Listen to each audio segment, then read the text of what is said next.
మహబూబ్ నగర్ వెళ్దాం. మహబూబ్ నగర్ లో మా ప్రతినిధి ప్రదీప్ లైవ్ లో సిద్ధంగా ఉన్నారు మనకు డీటెయిల్స్ అందించడానికి. ప్రదీప్, చెప్పండి, మహబూబ్ నగర్ లో ఒక జాతర పౌర్ణమికి అయితే జరుగుతూ ఉంటున్నది. వెనకటి నుంచి కూడా సలేశ్వరం జాతర అని, ఆ జాతరలో పెద్ద ఎత్తున జనాలు పౌర్ణమికి టెంపుల్ కి రావడం కానీ, అక్కడ స్నానాలు ఆచరించడం కానీ, అయితే ఈ జాతరలో కొంత అపశృతి చోటు చేసుకున్న సంఘటనలు మనం చూస్తూ ఉన్నాం. ఒకరు జాతర తొక్కిస్లాట్ లో మరణించిన ఘటన కూడా మనం చూస్తున్నాం. అంటే అంత పెద్ద ఎత్తున జాతర జరుగుతుంటే సరైన ఏర్పాట్లు చేయకుండా పోలీసులు ఎలా ఉన్నారు? అసలు అక్కడ ఉన్న విషయాలు ఏంటి? శిరీష, అయితే ఈ రోజు తెలంగాణ అమర్నాథ్ జాతరగా పేరుగాంచిన నాగర్ కర్నూలు జిల్లాలోని అప్పాపూర్ సలేశ్వరం జాతరలో భక్తులు పోటెత్తినటువంటి సందర్భం. అయితే ఈ జాతర ప్రతి సంవత్సరం పౌర్ణమి రోజు ఏప్రిల్ మాసంలో 5 రోజుల పాటు కొనసాగుతుంది. అయితే ఈ యాత్రకు సంబంధించి భక్తులు అంటే ఉమ్మడి జిల్లా నుంచే కాకుండా వివిధ జిల్లాల నుంచి, తర్వాత ఒరిస్సా, ఛత్తీస్గఢ్ మరియు ముంబై నుంచి, అంటే ఇతర రాష్ట్రాల నుంచి కూడా భారీగా భక్తులు పోటెత్తారు. అయితే ఈ యాత్ర ప్రత్యేకం ఏంటంటే, ఈ యాత్ర లింగమయ్య దర్శనం లోయలో ఉంటుంది. అంటే దాదాపు 16 నుంచి 20 కిలోమీటర్లు ఉత్తమైన అడవిలో ప్రయాణించి ఒక 4 కిలోమీటర్లు లోయలో దిగాల్సి ఉంటుంది. అయితే ఈ రోజు పౌర్ణమి సందర్భంగా భక్తులు ఒక్కసారిగా పోటెత్తడంతో కొంత తొక్కిసలాట అయితే నెలకొంది. అయితే ఈ జాతరలో అపశృతి జరిగింది.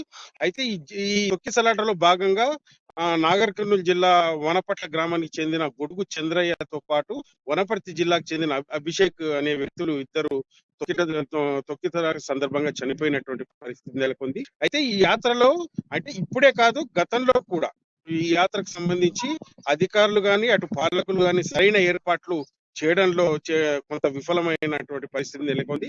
అయితే ఈ యాత్ర ఆద్యంతం మొత్తం అడవి ప్రయాణం కాబట్టి, అడవిలో కాబట్టి సరైన అంటే ఈ యాత్ర కూడా పౌర్ణమి రోజు పండు వెన్నెల్లో, అంటే దాదాపు 5 గంటల నుంచి ప్రారంభమవుతుంది. సాయంత్రం 5 గంటల నుంచి దాదాపు తెల్లవారు ఈ 5 రోజుల పాటు తెల్లవారు భక్తులు లోయలోకి వెళ్తారు, దట్టమైన అడవుల్లోకి.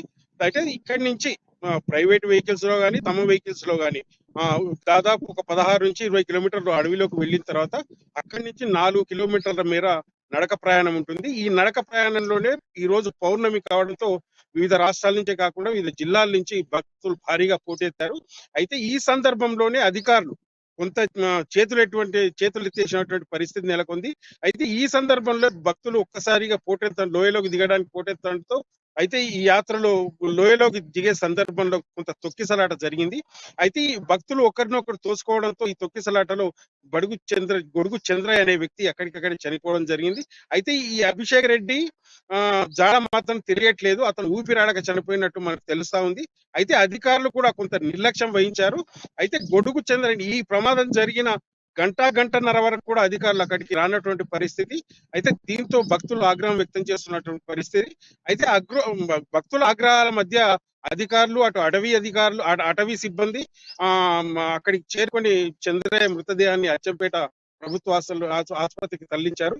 అయితే మరో వ్యక్తి మృతదేహాన్ని ఇప్పటికి కూడా అధికారులు గుర్తించలేటువంటి పరిస్థితి నెలకొంది. అయితే ఈ నేపథ్యంలోనే భక్తులు ఈ వ్యవహారంపై కొంత ఆగ్రహం వ్యక్తం చేస్తున్నారు.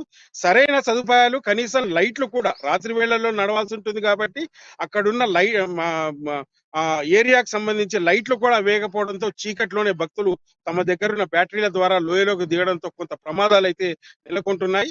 అయితే ఈ ప్రమాదాల నేపథ్యంలో కూడా ప్రదీప్, అంటే ఇంత పెద్ద ఎత్తున ఈ జాతర జరుగుతున్నప్పుడు అక్కడ కొన్ని సంవత్సరాల నుంచి ఏదైతే సలేశ్వర జాతర ఉందో ఆ జాతరకు సంబంధించి అధికారులు కానీ, అక్కడ ఉన్న అటవీ శాఖ అధికారులు కానీ ఎందుకు ఎటువంటి ఏర్పాట్లు చేయలేదు? ఈ రోజు మనం నిండు ప్రాణాలు కోల్పోవాల్సిన పరిస్థితిని అయితే ఈ జాతరలో చూస్తూ ఉన్నాము.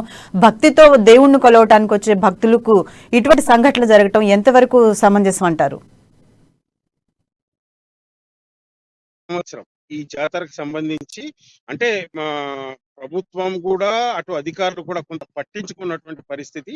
అయితే ఇది దట్టమైన అడవి ప్రాంతం కాబట్టి అధికారులు తమది కాదని అంటూ కొంత నిర్లక్ష్యం వహిస్తుంటారు.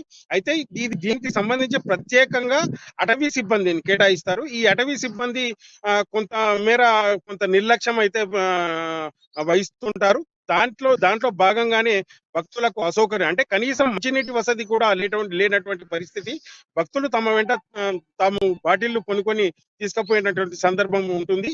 అయితే ఇక్కడ ఎటువంటి సదుపాయాలు కూడా కనీసం ఆ భక్తులకు రాత్రిపూట నడిచేందుకు లైట్లు కూడా లేకపోవడంతో కొంత భక్తులు నిరాశ వ్యక్తం చేస్తున్నారు. అయితే ప్రతి సంవత్సరం ఎప్పటికప్పుడు భక్తులు అధికారులకు చెప్తున్నప్పటికీ అధికారులు పట్టించుకోకపోవడంతోనే ఇటువంటి ప్రమాదాలు జరుగుతున్నాయని కూడా విమర్శలు వెల్లువెత్తున్నాయి. ఈ నేపథ్యంలోనే ఆ ఇక్కడ పౌర్ణమి రోజు ఎప్పుడూ లేనంతగా ఈ రోజు భక్తులు పోటెత్తడంతో ఈ ప్రమాదం జరిగినట్టు మనకు తెలుసు.